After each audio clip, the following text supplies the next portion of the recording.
감성경제방송 돈다방 미쓰리 7월 28일 목요일 방송 시작하겠습니다. 제가 어제 방송에서 컨디션이 최근 좋지 않다라고 말씀을 드렸는데 괜찮습니다. 아시는 분들은 아시겠지만 제가 컨디션이 좋지 않은 이유는 한 달 전에 이사를 했기 때문입니다. 여러분들도 이사 경험 있으시겠지만 아무리 포장 이사 한다고 해도 아무리 짐이 없다고 해도 이사가 주는 스트레스가 분명히 있고요.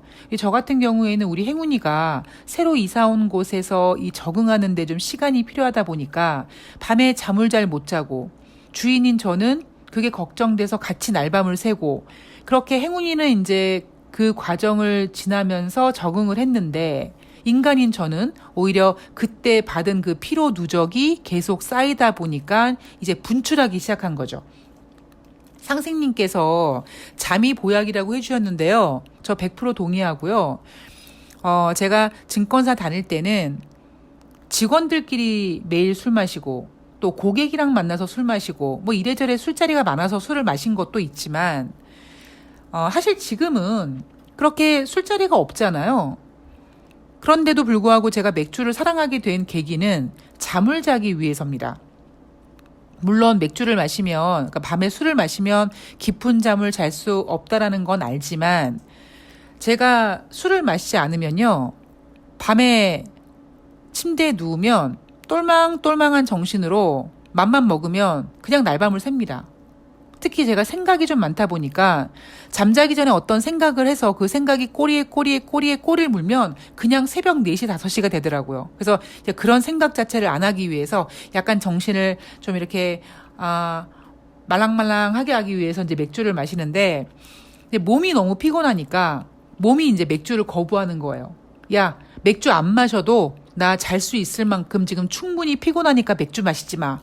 그래서 일주일 전부터 맥주가 맛이 없어졌고 맥주를 마시지 않아도 하루에 8시간, 9시간씩 떡실신돼서 잡니다.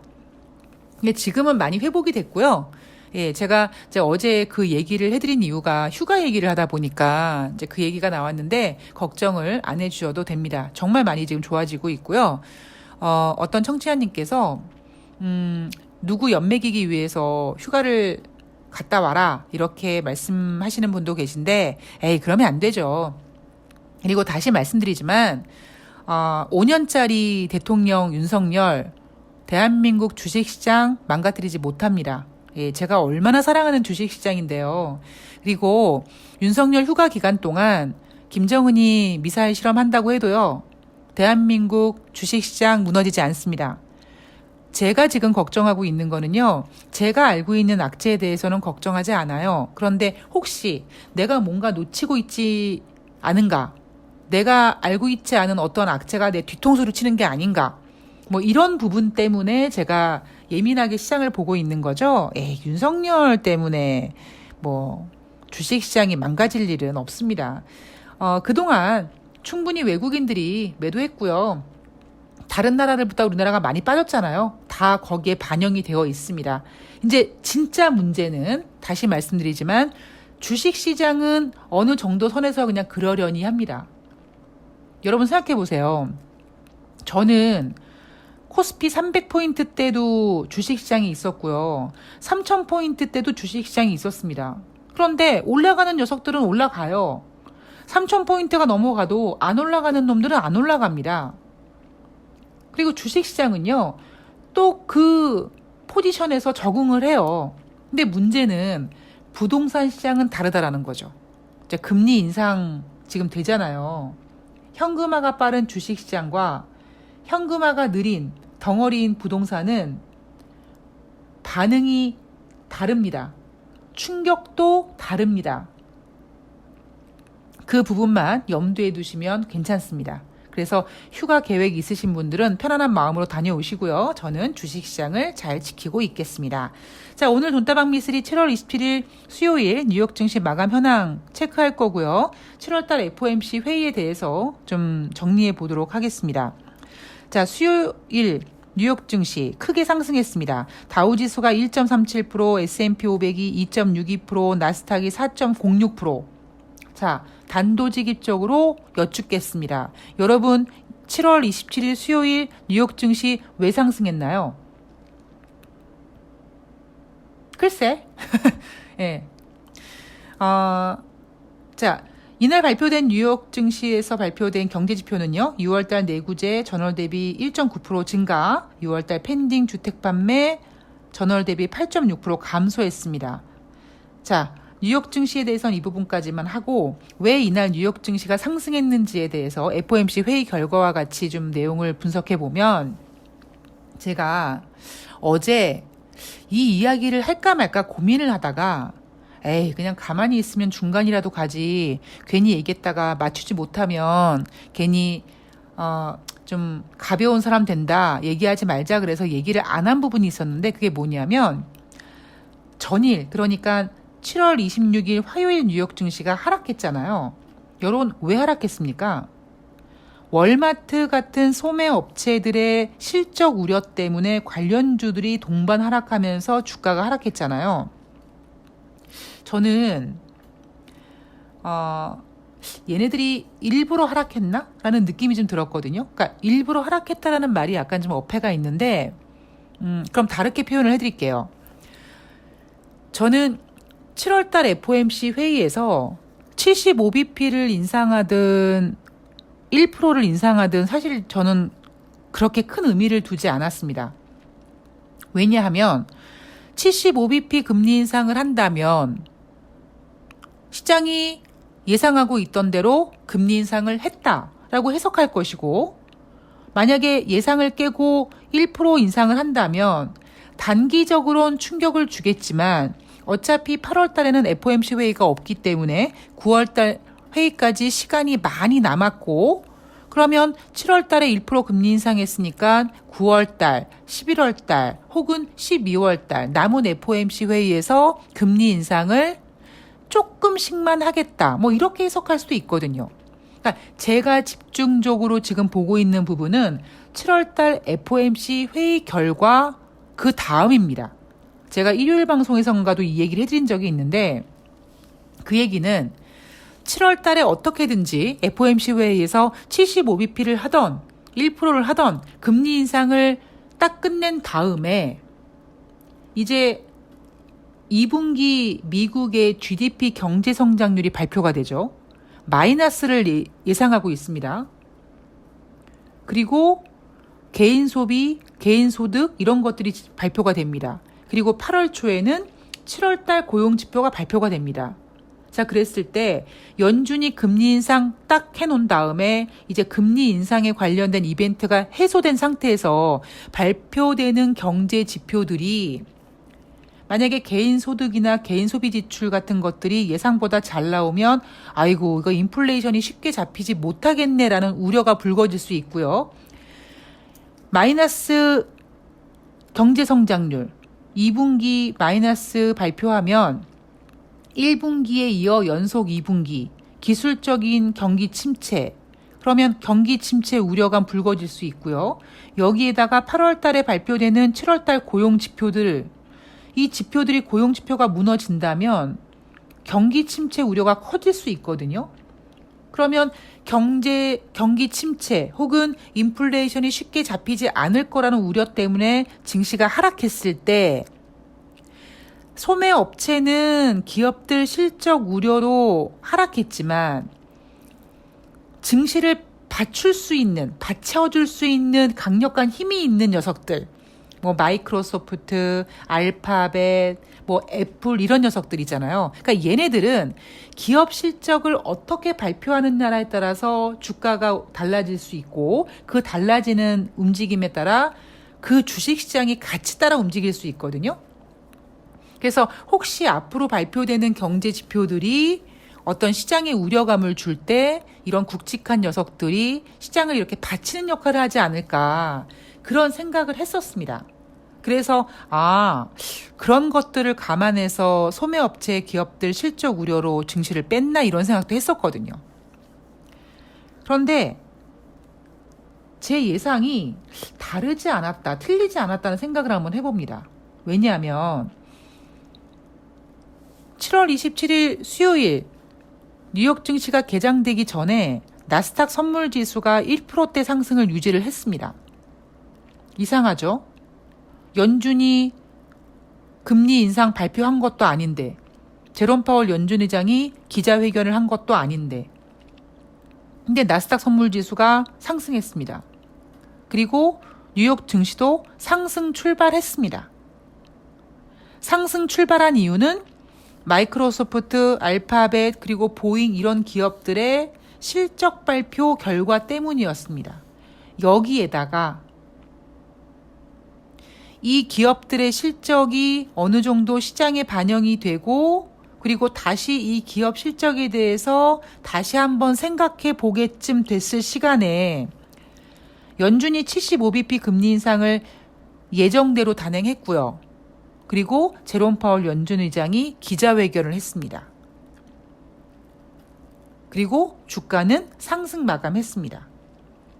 자, 그러면 이날 개장 전 나스닥 선물지수의 상승을 이끌었던 이유, 뉴욕 증시가 상승 출발하게 된 그 이유, 그 근거들을 보면 마이크로소프트, 알파벳, 보잉 이런 녀석들의 기업 실적인데요. 이런 기업들의 실적을 잘 보면은 마이크로소프트 먼저 보겠습니다. 순이익과 매출이 시장 예상을 하회했다. 알파벳도 마찬가지로 순이익과 매출이 시장 예상을 하회했다. 보잉도 실적이 예상을 하회했다고 합니다. 이번에 2022년 2분기 어닝 시즌은 그 어느 때보다도 시장 실적 예상치 눈높이를 바닥까지 낮춰놨죠. 에너지 기업들만 제외하면 오히려 실적이 마이너스가 예상된다라고 할 정도로 어닝 시즌을 우려해서 실적 예상치 눈높이를 엄청 낮춰놨습니다. 그 낮춰놓은 눈높이보다도 실적이 안 좋았던 기업들이 마이크로소프트, 알파벳, 보잉 이날 실적 발표한 애들이에요. 그런데 이날 이 기업들의 실적이 안 좋았음에도 불구하고 주가는 올랐습니다. 실적이 안 좋다 보니까 얘네들이 그냥 단순히 순이익과 매출이 시장 예상을 하회했습니다. 실적이 부진했습니다라고 얘네가 주가를 빼버리면 여기에 금리 인상까지 더불어 뉴욕 증시가 크게 하락할 거기 때문에 어떻게든지 지수를 견인해야 돼요. 따라서 순이익과 매출은 시장 예상을 하회했지만 이제는 세분화시켜봅니다. 그 실적의 아주 세밀한 부분에 초점을 맞추는 거죠. 뭐 예를 들면 마이크로소프트 같은 경우에는 클라우드 부분의 매출 증가율이 40%에 달한다. 그리고 내년도 매출과 영업이익이 두 자릿수 성장 가능하다라고 제시했기 때문에 주가가 올랐습니다. 내년도 두 자릿수 성장은요, 우리 내년도 가서 생각해 봅시다. 즉, 전망은 전망일 뿐입니다. 그런데 오히려 어닝 시즌에 순이익과 매출은 눈높이를 낮춰놓은 예상치보다도 부진했는데 클라우드 특정 부분의 매출이 증가됐다. 그래서 이 주가가 상승합니다. 알파벳도 마찬가지예요.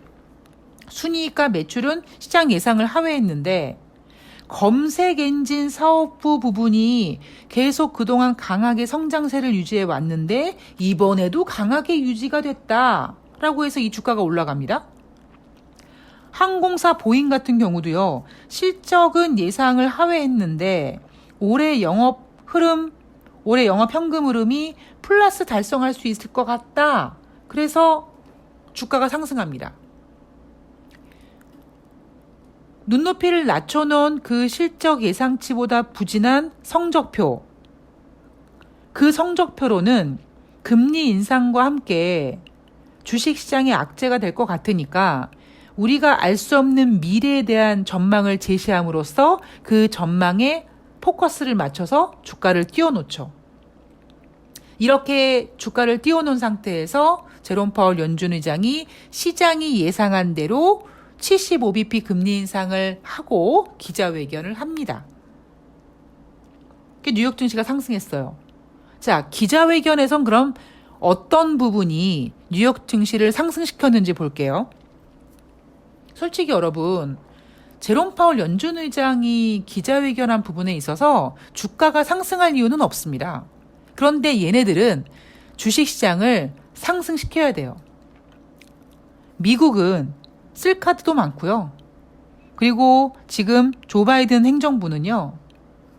추락하는 지지율에 날개를 달아주기 위해서 어떻게든지 그러니까 꼭 주식시장을 부양시키기 위함이 아니라 자기의 지지율 부양을 위해서 모든 수단과 방법을 다하고 시장을 안정시킬 수 있는 정책이라든가 발언들을 계속 내놓을 겁니다. 거기에 동조하는 게 지난번에 제니 옐런 재무장관 그리고 제롬 파월 연준 의장입니다. 자, 이번에 7월달 FOMC 금리 인상 75bp 했습니다. 금리 인상 75bp. 이게 우리가 알고 있는 예상치만큼 했다. 불확실성이 해소됐다. 끝입니까? 아니에요. 5월달에 50bp, 6월달에 75bp, 7월달에 75bp 단기간 빠르고 급격하고 강하게 금리 인상을 했고요. 이런 금리 인상은 분명히 시장에 충격을 줍니다. 주식시장은 미리 충격을 받고 그리고 빨리 적응하고 그냥 그 적응한 부분에서 그냥 고만고만하게 유지가 될 수 있습니다. 문제는 주식시장과는 다르게 현금화가 느리고 덩어리가 있고 이런 부동산이 아직 충격을 덜 받았습니다. 진정한 금융위기는 부동산이 흔들려야 됩니다. 제가 늘 말씀드리죠. 내가 대출을 받아서 집을 샀는데 이자율이 높아져요. 나는 대출을 받아서 집을 샀고 삼성전자를 샀는데 주가가 물려 있어요. 한 삼성전자 한 8만 원에 샀어요, 내가 만약에. 그러면 내가 삼성전자 지금 가격이 6만 원대니까 이 삼성전자를 물타기 위해서 집을 팝니까? 아예 어차피 뭐 이자 부담 되는데 그냥 집 팔아 버려가지고 삼성전자 하자 이럽니까? 아니면 이제 이자 부담이 커지니까 어차피 물렸으니까 그냥 아예 그래 주식을 팔자. 주식을 팔아서 부동산에 메꾸죠. 그래서 부동산 충격이 늦게 오는 겁니다. 여러분은 이 공식을 잊으시면 안 돼요. 그러니까 많은 사람들이 경제가 안 좋다라고 얘기하면 증시가 먼저 빠지거든요. 그러니까 자꾸 먼저 빠지니까 뭐 증시가 뭐 2천이 깨진다 이런 그 헛소리들을 하는 겁니다. 모르고. 이미 제가 1월달 방송에서 말씀드렸듯이 대한민국 주식시장은 3,000포인트부터 지금 2,300포인트까지 가파르게 빠졌어요. 많이 반영이 됐단 말이에요. 앞으로 어떤 정말 센 충격이 오기 전까지는요, 그냥 이 상태에서 그냥 우리가 흔히 얘기하는 약세장 속에서 종목 장세, 이런 장세가 이어질 거라고요. 그런데 부동산은 아직 그 영향을 진짜 안 받았단 말이에요. 자, 다시 금리 이야기로 넘어오겠습니다. 7월달 FOMC 회의에서 예상대로 75bp 금리 인상을 했다. 자, 그런데 시장이 안정됐다. 왜? 75bp 금리 인상을 했는데 뉴욕 증시가 상승했어. 왜? 시장이 예상한 대로 75bp 했거든. 예상에서 벗어나지 않았거든. 거기에 대한 안도감. 그리고 두 번째, 제롬 파월 연준 의장이 9월달 금리 인상폭 관련해서 구체적인 가이던스를 제시하지 않았어. 그래서 올랐대요. 진짜 그래서 올랐습니까? 제롬 파월 연준 의장 할 얘기 다 있는데? 제롬 파월 연준 의장이요. 최근 금리 인상이 빠르고 큰 폭으로 진행됐지만 아직 효과를 느끼지 못하고 있다. 9월에도 이례적으로 큰 폭의 추가 인상 적절할 수 있다라고 했습니다. 이게 9월달 관련해서 구체적인 가이던스 제시하지 않았습니까? 제롬 파월 연준 의장이 저 목에 칼이 들어와도 9월달에 75bp 할 거였고 이렇게 얘기를 했었어야 되는 거예요? 그건 아니란 말이에요. 그리고 하물며 그 기자회견에서 기자가 1% 금리 가능성에 대해서, 금리 인상 가능성에 대해서 질문을 했거든요. 그랬더니 제롬 파월 연준 의장이 다음 회의 이전까지 데이터를 살펴보겠다라고 했습니다. 즉, 데이터를 살펴봤는데 연병을 75bp를 인상했는데도 물가가 안 잡혀? 그럼 조금 더 충격적으로 1% 할 수 있다는 얘기예요. 자, 그렇다면 금리 인상 앞으로 어떻게 할 거니? 데이터에 달려있다라고 했죠. 이 데이터에 달려있다라는 말 한마디 때문에 뉴욕 증시가 상승한 거거든요. 이 데이터에 달려있다라는 말 때문에 뉴욕 증시가 제롬 파월 연준 의장이 9월 달에 금리 인상 폭에 관련돼서 구체적인 가이던스를 제시하지 않았다라고 해석을 한 거죠. 그런데 제가 여러분 금리 인상 회의, FOMC 회의 결과가 있을 때마다 방송에서 이런 얘기 드리죠. 여러분 몇 월 달에는 회의가 없기 때문에 많이 남았고요. 이제는 몇 월 달 FOMC 회의가 디데이 며칠 남았고요. 이런 얘기 해드리지 않습니까? 그리고 제가 얼마 전 방송에서부터 계속 여러분 8월 달에는요 FOMC 회의가 없어요라고 하잖아요. 이날 뉴욕 증시가 상승한 이유는요. 딱 한마디로 8월 달에 FOMC 회의가 없기 때문이에요. 9월 달 FOMC 회의가 9월 20일부터 21일로 예정되어 있거든요. 그러면 9월 20일부터 21일이면 9월 달 중하순이란 말이에요. 그러면 중하순 되면 이미 발표될 지표들 다 발표될 겁니다. 소비자 물가 지표, 소매 판매까지 다 발표가 될 거고 이제 9월 20일 정도 되면 주택 관련된 지표를 발표할 거기 때문에 남아있는 기간 동안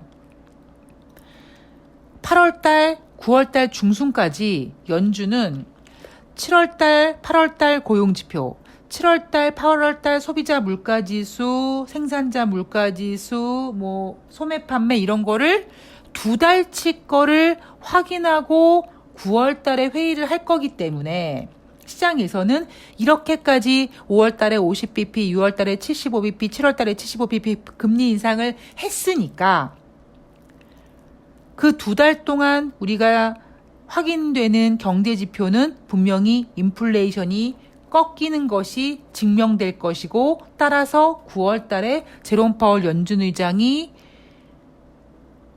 큰 폭으로 추가 인상 적절할 수 있다라는 발언을 했지만 웃기고 있네. 너 75bp 금리 인상 안 할 거지? 라는 것에 대한 생각으로 뉴욕 증시가 상승한 겁니다.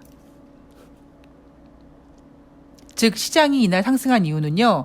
FOMC 회의가 9월달 회의가 오랜 기간 동안 남아있기 때문에 그 남은 기간 동안 충분히 인플레이션이 완화될 거라는 거를 기대한 것에 대한 기대감 때문에 올라간 거죠. 갑자기 이런 생각을 해봤어요. 우리 8월달 금통위가 8월 25일이거든요. 그러면 만약에 8월 달에 발표되는 미국의 7월 달 고용 지표, 인플레이션 지표 이런 것들이 꺾이는 것이 확인되면 9월 달 미국이 75bp 금리 인상하지 않을 거다. 혹은 눈에 띄게 인플레이션이 완화되는 것이 확인되면 25bp? 이렇게 금리 인상할지도 모르겠다라고 했을 때 8월 25일 날 금리 인상폭이 우리가 예상하고 있던 것보다 좀 적어질 수 있겠죠. 이건 최상의 시나리오입니다. 최악의 시나리오는 뭐냐면요. 9월 달에 FOMC에서 75bp 금리 인상한다? 이건 아니고요. 오히려 9월 달에 연준이 금리를 인하해야 될 만큼 8월 달, 9월 달 발표되는 경제 지표들이 경기 침체를 우려할 정도로 둔화된다. 이게 가장 최악의 시나리오겠죠. 이제 그런 경제 지표들 발표되면 연준은 9월 달에 오히려 금리를 인하하겠다고 설쳐되겠죠. 자, 그리고 이날 뉴욕 증시가 상승한 이유 중에 하나가 제롬 파월 연준 의장이 경기 침체 아니다라고 얘기했다고 하는데 이건 제가 앞에서 말씀드렸죠. 제니디 옐런 재무장관 발언 반박한다라고 하면서 지금 조 바이든 행정부는 무조건 지지율 반등을 위해서 중간 선거를 위해서 모든 수단을 써야 됩니다. 그래서 어떻게든지 자기의 입과 같은 사람들의 발언들을 통해서 시장을 안정시켜야 되거든요. 제니디 옐런 재무장관이 고용이 좋아서 경기 침체 아니다라고 얘기했고 그 바통을 이어받아 이날 제롬 파월 연준 의장이 성장이 둔화되고 있는 것은 맞다. 노동시장이 매우 강하다라고 얘기했죠. 그리고 그러면서 2분기 GDP에 일희일비하지 말자 이런 얘기를 했습니다. 이거 무슨 얘기입니까, 여러분? 2월 달에 마이너스 GDP 성장률 발표된다고 지금 예정되어 있는데 충격받지 마. 그렇게 막 지표 하나하나에 막 충격받지 마. 이렇게 얘기한 겁니다. 이거 시장에 안도감을 주기 위해서 한 발언이고요. 그리고 제롬 파월 연준 의장이 제니 옐런 재무장관이랑 똑같은 발언을 했어요. 그게 뭐냐면 지금 경기 침체가 아니라 경기 성장이 둔화되고 있는 거다. 근데 여러분 제가 이 발언을 언제 했습니까? 한 두어 달 전부터, 2달 전부터 제가 이런 얘기 했어요. 내가 뭐라고 했냐면 저는 주식시장의 마음을 읽는 것처럼, 그러니까 제가 얘기하는 건 뭐든지 이슈를 땡겨서 쓰는 주식시장이 하는 말이다. 그렇게 들으시라고 했잖아요. 지금 제니 옐런 재무장관과 제롬 파월 연준 의장은 지금 침체가 아니다. 성장이 둔화되는 것뿐이다라고 했는데 미쓰는 이 발언을 2달 전부터 했단 말이에요. 그런데 지금 전 뭐라고 합니까?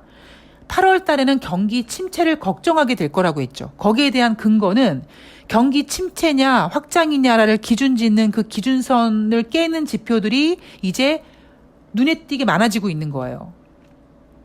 이건 어쩔 수 없는 과정이거든요. 길게는 넉 달, 짧게는 석 달 전부터 정점을 찍고 꺾이는 경제 지표들이 꺾일 때까지는 성장이 둔화되는 게 맞습니다만 이제 기준선을 깨고 침체 구간에 돌입이 되는 그 구간이 8월 달이라는 거죠. 그래서 저는 이날 뉴욕 증시 상승을 보면서 제가 항상 말씀드리지만 주가가 빠지기 위해서 가격을 올려놓고 빼는 것도 나쁘지 않습니다. 그런 느낌적인 느낌도 들고요. 뉴욕 증시가 굉장히 흥분했다. 도파민에 중독됐다라는 느낌도 좀 들었습니다. 자, 대한민국 주식시장 제가 지금 방송을 거의 마무리 짓고 있는 10시 36분 현재 17포인트 상승해서 2432포인트입니다. 이제 드디어 한국과 미국이 금리가 역전이 됐죠. 그런데 사실 금리 역전보다 더 중요한 거는요. 외국인 자본이 빠져나간다. 이런 우려감도 있지만 저는 여전히 뉴욕 증시가 지금 뭔가 이렇게 흥분 상태에 있다. 붕 떠 있는 느낌이 좀 듭니다. 그럼 그 붕 떠 있는 거는 주식시장의 모든 갭은 메꾼다라는 격언처럼 그 붕 떠 있는 갭은 분명히 메꾸게 되어 있습니다. 그게 제가 늘이 아니죠. 최근 들어 말씀드리지만 8월 달에 주식시장은 경기 침체라는 녀석과 싸울 것이다. 이 부분을 꼭 염두에 두시고요. 이제 제가 이제 변곡점을 찾자라고 했는데 이제 슬슬 변곡점이 좀 보일 것 같습니다. 8월 달에 경기 침체 관련돼서 이제 진행이 될 거라면 이제 지수라든가 아니면 어느 정도의 변동 폭이 좀 보일 것 같은데 일단 한 곱이 잘 넘겼고요. 그리고 이제부터 발표되는 2분기 미국의 마이너스 GDP, 개인 소비, 개인 소득 이런 것들이 인플레이션 쉽게 잡히지 않을 거라는 우려감 혹은 마이너스 2분기 경제성장률, 기술적인 경기 침체 이런 것들 그리고 이제 8월 달 초에 발표되는 고용지표 그리고 당장 오늘 밤에 발표되는 미국의 주간 신규 실업수당 청구 건수가 25만 1000명이 넘어가는지 그런 것들도 좀 보면은 이제 한 8월 초쯤 되면 이제 저는 확실히 이제 가닥이 좀 잡힐 것 같습니다. 여러분 지금 증시는요. 대한민국 증시는 모르겠어요. 근데 뉴욕 증시는 지금 뭔가 이렇게 붕 떠 있어요. 그러니까 우리는 흥분하지 말고 좀 침착하게 지금 증권사가 8월달 코스피 상단 2,550에서 2,800까지 제시하고 있는데 정신 나간 소리고요. 증시가 지금 반등하고 있어서 저런 얘기하고 있는데 정신 나간 소리고 우리는 여전히 침착하게 좀 시장을 보도록 하겠습니다. 자, 오늘 좋은 하루 되시고요. 저는 이따 5시에 채널에서 뵙겠습니다. 고맙습니다.